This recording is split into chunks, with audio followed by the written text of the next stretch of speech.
Il y a environ 66 millions d'années, un gros astéroïde s'est écrasé sur notre planète et a éradiqué 75% de toutes les espèces végétales et animales, y compris tous les dinosaures non aviaires.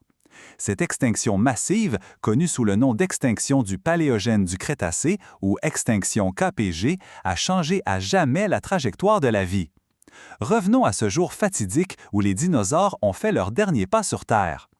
L'extinction KPG a marqué la fin du Crétacé, une période chaude et humide sur notre planète, marquée par l'accumulation de gaz à effet de serre dans l'atmosphère. Durant le Crétacé, la concentration de CO2 a peut-être atteint un pic d'environ 2000 parties par million, soit environ 5 fois plus que dans notre atmosphère actuelle. Avec la présence importante de gaz à effet de serre, les températures mondiales ont augmenté en moyenne de 5 à 10 degrés Celsius et le temps est resté généralement chaud toute l'année avec seulement de légères variations saisonnières. Le climat a favorisé des environnements tropicaux luxuriants autour de l'équateur, avec des conditions tempérées s'étendant jusqu'à des latitudes bien plus élevées qu'aujourd'hui. À cette époque, une grande partie de l'Europe, de l'Afrique et des Amériques était couverte de forêts et de bois à canopée ouverte. Ces biomes riches étaient peuplés d'une grande variété de plantes préhistoriques, notamment des fougères, des conifères et des plantes à fleurs. Les forêts abritaient également d'anciens parents d'animaux modernes, comme les arachnides et les premiers marsupiaux. Au-delà de la lisière de la forêt, de nombreuses zones de basse altitude étaient recouvertes de mers intérieures peu profondes.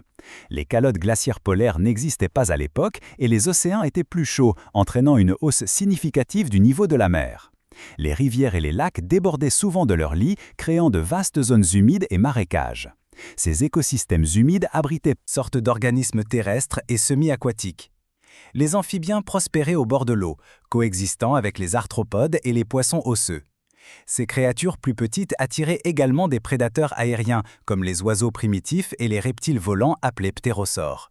Cependant, les animaux dominants étaient parfois des reptiles gigantesques appelés dinosaures. À la fin du Crétacé, ces dinosaures étaient devenus certaines des plus grandes créatures terrestres ayant jamais foulé la Terre.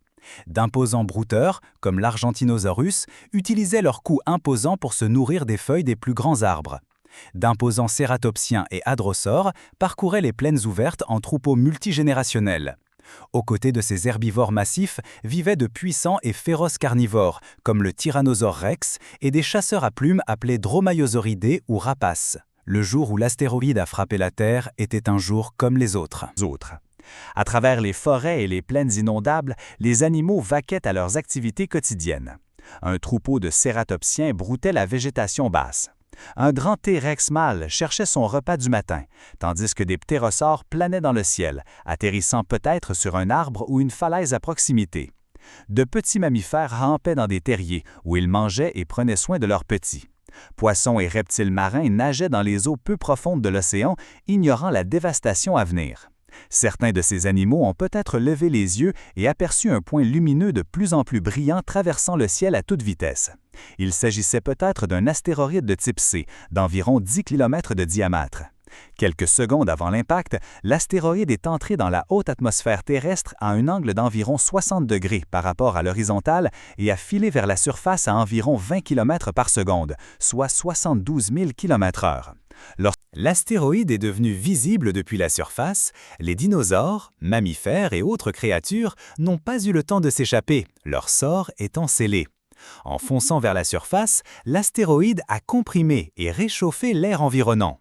La température de l'astéroïde a alors augmenté de plusieurs milliers de degrés Celsius. L'extérieur s'est mis à briller intensément et une traînée de plasma flamboyante s'est formée dans son sillage, un spectacle spectaculaire et terrifiant visible à des centaines de kilomètres à la ronde. L'astéroïde a ensuite atteint des altitudes plus basses où la densité de l'air et la pression atmosphérique accrue ont créé une résistance accrue. En perçant la basse atmosphère, sa descente brutale a généré une puissante onde de choc qui s'est propagée plus vite que la vitesse du son. Cette onde de choc a été accompagnée d'un rugissement assourdissant, un son glacial annonçant la quasi-annihilation de toute vie sur notre planète. Finalement, l'astéroïde est écrasé sur la surface de la Terre avec une force inimaginable. Les scientifiques estiment que l'impact a produit plus de 100 tératonnes de TNT, soit plusieurs milliards de fois plus que les bombes atomiques déployées pendant la Seconde Guerre mondiale.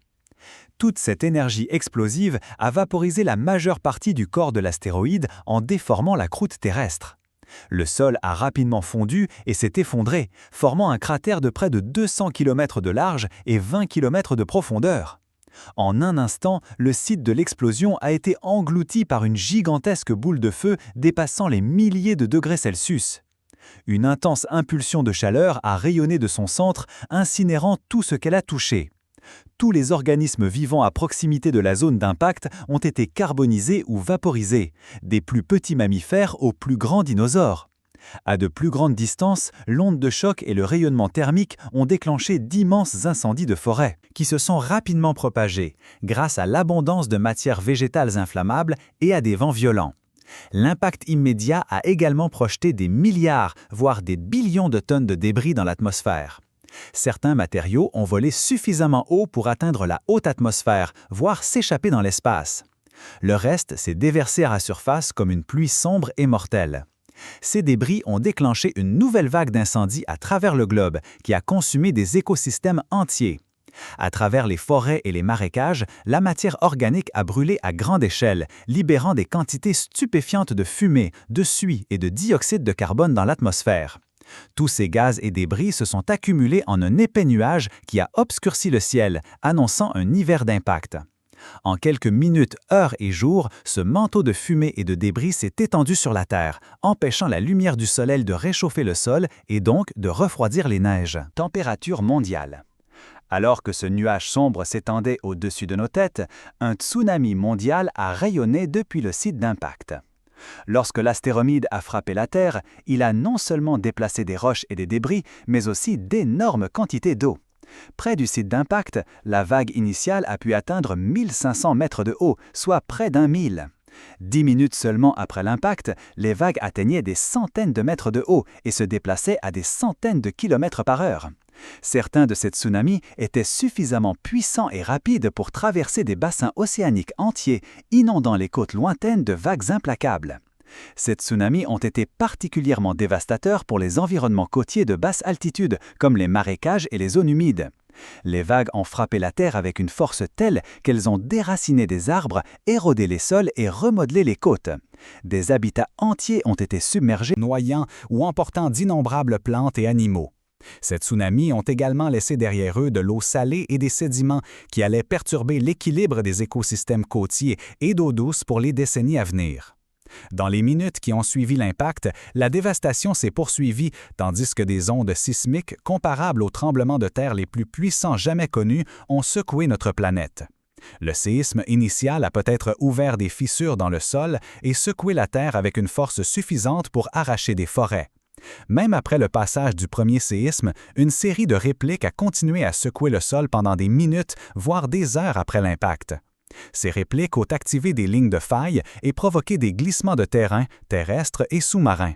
Le long des monts sous-marins et des canyons sous-marins, des chutes de pierres et de débris ont dévasté certains des habitats sous-marins les plus riches, endommageant les populations de poissons, d'invertébrés et de reptiles marins.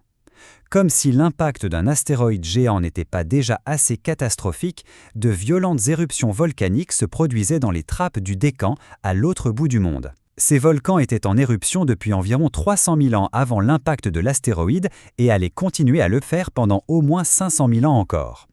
Outre les ravages régionaux, ces éruptions ont rejeté des milliards de tonnes de dioxyde de carbone et de dioxyde de soufre dans l'atmosphère, contribuant à la couche sombre de nuages qui engloutissait notre planète.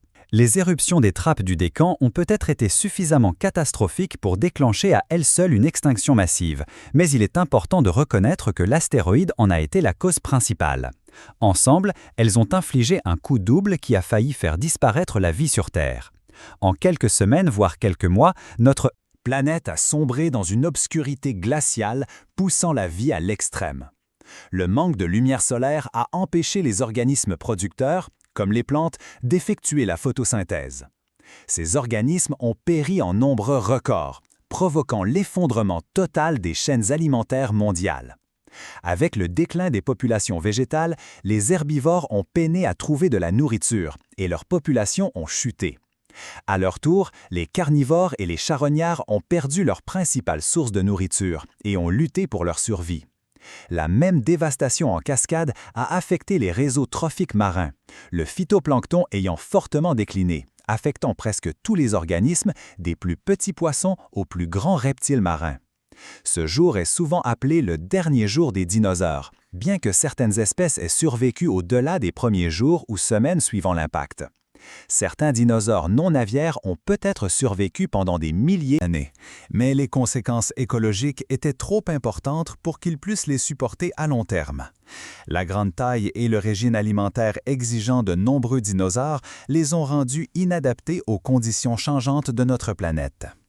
Alors que la fin du Crétacé cédait la place au début du Paléogène, les populations de dinosaures non aviaires ont décliné jusqu'à l'extinction, tandis que des opportunistes plus petits et résilients ont trouvé le moyen de prospérer dans ce monde marqué par les catastrophes. Les premiers marsupiaux, par exemple, chassaient dans l'obscurité et se retiraient dans des terriers souterrains, les protégeant des nuages sombres qui tourbillonnaient autour de leur tête. Finalement, un nouvel équilibre s'est établi sur Terre. Les débris se sont lentement déposés dans l'atmosphère, permettant à la lumière du Soleil de briller à nouveau sur la Terre. Les écosystèmes se sont rétablis grâce à l'augmentation constante des forêts, populations de plantes et de phytoplancton, permettant à ces survivants résilients, comme les petits mammifères, d'évoluer et de se diversifier. Ainsi commença une nouvelle ère de la vie qui ouvrit la voie aux nombreuses espèces qui dominent aujourd'hui notre planète, y compris l'humanité. L'histoire de l'extinction des dinosaures n'est pas seulement un récit de mort et de destruction, mais un témoignage de la pérennité de la vie, même dans les moments les plus sombres.